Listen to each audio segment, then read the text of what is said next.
ধন্যবাদ।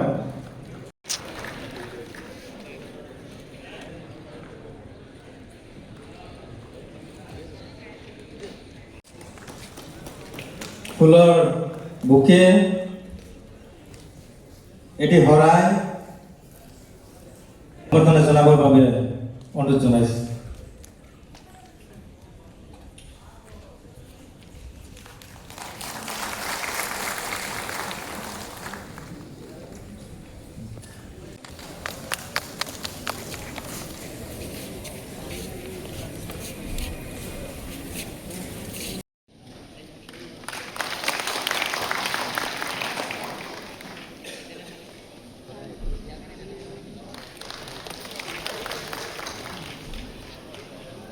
ইয়াৰ পিছতে আজিৰ এই কৰা হয় আৰু আজি সৌভাগ্য আজি 500তকৈ অধিক ছাত্ৰ ছাত্ৰী আৰু সকলোকে ধন্যবাদ জনাইছোঁ তেওঁলোকে সময়মতে আহি উপস্থিত হৈছে।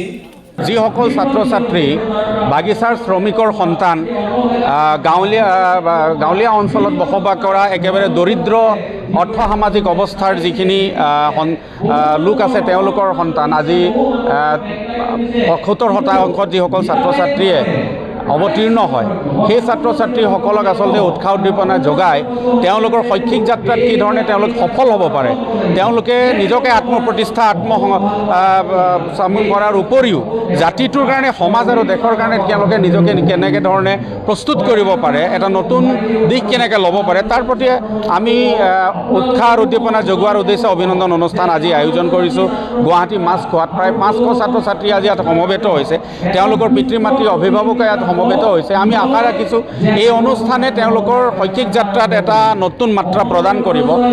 আমাৰ মাজত উপস্থিত আছে বিশিষ্ট লেখক সাহিত্যিক ময়ূৰ বৰা ডাঙৰীয়া, আমাৰ মাজত উপস্থিত আছে সদৌ অসম ছাত্ৰ সন্থাৰ এটা সংগ্ৰামী সত্তা, সকলোৰে চিনাকি সকলোৰে আদৰৰ ডক্টৰ সমুজল ভট্টাচাৰ্য ডাঙৰীয়া সদৌ অসম ছাত্ৰ সন্থাৰ মুখ্য উপদেষ্টা। আন সংবাদ মাধ্যমৰ এগৰাকী চিনাকি নাম আমাৰ ৰাজদীপ বাইলুং বৰুৱা ডাঙৰীয়াক আমি আমন্ত্ৰণ জনাইছোঁ। তেওঁলোকে আহি নিশ্চিতভাৱে ছাত্ৰ ছাত্ৰীসকলক তেওঁলোকৰ বক্তব্যৰ জৰিয়তে পৰামৰ্শৰ জৰিয়তে উৎসাহিত কৰিব। মূল কথা হ'ল চাহ বাগিচা অঞ্চলত যি ধৰণে শিক্ষাৰ ব্যৱস্থাখিনি আছে, আজি প্ৰাথমিক বিদ্যালয়ৰ যি ধৰণে আন্তঃগাঁথনি হ'ব লাগে, যি ধৰণে ছাত্ৰ ছাত্ৰীসকলক যি মানদণ্ডৰে শিক্ষা প্ৰদান কৰিব লাগে, শিক্ষয়িত্ৰীসকলৰ ছাত্ৰ ছাত্ৰীসকলৰ অনুপাতে যি ধৰণে শিক্ষক নিয়োজিত হৈ থাকিব লাগে আজি তাৰিখত দেখা নাই। যিবিলাক আদৰ্শ বিদ্যালয় স্থাপন কৰা হৈছে, আদৰ্শ বিদ্যালয় আজিও বহু সংস্কাৰ কৰিব লগা আছে। আজি কেইবাটা বিদ্যালয়ত আচলতে বিষয় শিক্ষক নাই। গতিকে আমি চৰকাৰক দাবী জনাব বিচাৰিছোঁ, মাননীয় মুখ্যমন্ত্ৰী ডক্টৰ হিমন্ত বিশ্ব শৰ্মা ডাঙৰীয়া, ৰণোজ পেগু ডাঙৰীয়াক আমি দাবী জনাব বিচাৰিছোঁ, আহ্বান জনাওঁ যাতে চাহ বাগিচা চাহ জনগোষ্ঠীৰ লোকসকলৰ শিক্ষা সংস্কাৰমূলক ব্যৱস্থা যাতে বৰ্তমান নতুন চৰকাৰে লয়। যথেষ্ট বিপুল সমৰ্থনেৰে এইবাৰ চৰকাৰ গঠন কৰাৰ ক্ষেত্ৰত চাহ জনগোষ্ঠীৰ লোকসকলে ভূমিকা প্ৰদান কৰিছে। আৰু এই যিটো বাজেটৰ ছেছন ইতিমধ্যে আৰম্ভ হ'ব 6 জুলাই তাৰিখৰ পৰা। গতিকে এই বাজেট ছেছনত চাহ জনগোষ্ঠীৰ লোকসকল সৰ্বাংগীন উন্নয়ন, শিক্ষা দীক্ষা স্বাস্থ্যৰ ক্ষেত্ৰত অন্যান্য সংস্থাপনৰ ক্ষেত্ৰত ব্যৱস্থা ল'বৰ কাৰণে যাতে চৰকাৰে মিনিমাম 300 পৰা 500 কোটি টকা নিৰ্ধাৰিত কৰে আৰু এই জনগোষ্ঠীটোক উন্নয়নৰ প্ৰগতিশীল দিশত আগবঢ়াই লৈ যায়।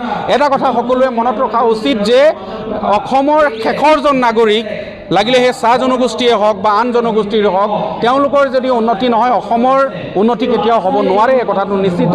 গতিকে চাহ জনজাতি ছাত্ৰ সন্থাৰ এই অভিনন্দন অনুষ্ঠানৰ জৰিয়তে আমি চৰকাৰক দাবী জনাওঁ যে চাহ জনগোষ্ঠীৰ লোকসকলৰ সংস্কাৰমূলক শিক্ষা দীক্ষা স্বাস্থ্যকে ধৰি অন্যান্য দিশত সৰ্বাংগীন উন্নয়নৰ কাৰণে তেওঁলোকে যাতে ব্যৱস্থা হাতত লয়।